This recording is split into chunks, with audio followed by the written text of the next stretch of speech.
एक तरी योगी अनुभवावी. कौरव आणि पांडव आश्रमात राहून शिक्षण घेत होते. एकदा त्यांच्या गुरूंना काही कामानिमित्त बाहेरगावी जायचे होते.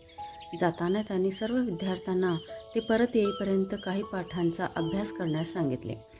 15 दिवसांनी गुरु परतले आणि प्रत्येकाने काय काय अभ्यास केला याविषयी विचारणा करू लागले. प्रत्येकजण आपण कसा जास्तीत जास्त अभ्यास केला याविषयी सांगू लागला. शेवटी धर्मराजाची पाळी आली. धर्मराज म्हणाला, गुरुजी, मी एका वाक्याचा अभ्यास केला. धर्मराजाच्या तोंडचे उत्तर ऐकताच गुरुजींना खूप राग आला. कारण धर्मराज हा अत्यंत आवडता आणि हुशार विद्यार्थी होता. ते ओरडले, काय रे, या सर्वापेक्षा तू मोठा आहेस, बुद्धिमान आहेस आणि तरीसुद्धा तू केवळ एकाच वाक्याचा अभ्यास केला म्हणतोस. तुला लाज वाटली पाहिजे. धर्मराजा शांतपणे म्हणाला, गुरुजी, माझा नाईलाज आहे, परंतु एवढ्या कमी काळात मी खरंच एक वाक्य शिकलो. गुरुजींचा पारा चढला.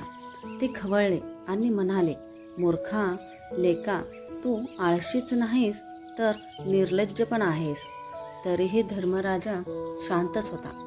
जराही विचलित न होता तो म्हणाला, गुरुजी, माफ करा, पण मी खरोखरच एवढंच शिकलो. गुरुजींना राग आवरेना. त्यांनी रागाच्या भरात धर्मराजांच्या थोबाडीत मारायला सुरुवात केली. तरीही धर्मराजा शांतच होता. त्यांच्या तोंडावरचे भाव जरासुद्धा पालटले नव्हते. आता मात्र गुरुजी वरमले. त्यांना वाटले की धर्मराजांच्या म्हणण्यात काहीतरी तथ्य असले पाहिजे. ते म्हणाले, बाळ, तू कोणते वाक्य शिकलास ते तरी सांग. धर्मराजाने आपली वही आणून दाखवली. तिथे लिहिले होते, कोणत्याही परिस्थितीत आपल्याला राग येऊ देऊ नये. या एका वाक्यासरशी गुरुजी आणि बाकी विद्यार्थी काय समजायचे ते समजले. विनाकारण शिक्षा केल्याविषयी गुरुजींना धर्मराजाची क्षमा मागितली. पुढील कथा. प्रामाणिक मुलगा. एक मुलगा खूपच सरळ मार्गी आणि प्रामाणिक होता. त्याच्यावर त्याच्या आईवडिलांनी चांगले संस्कार केले होते व त्या संस्कारांना अनुसरून तो वागत होता. एकदा काही कामानिमित्ताने तो शेजारच्या घरी गेला. शेजारी कुठेतरी बाहेर गेला होता. शेजारच्या नोकराने मुलाला बसायला सांगितले आणि नोकर निघून गेला.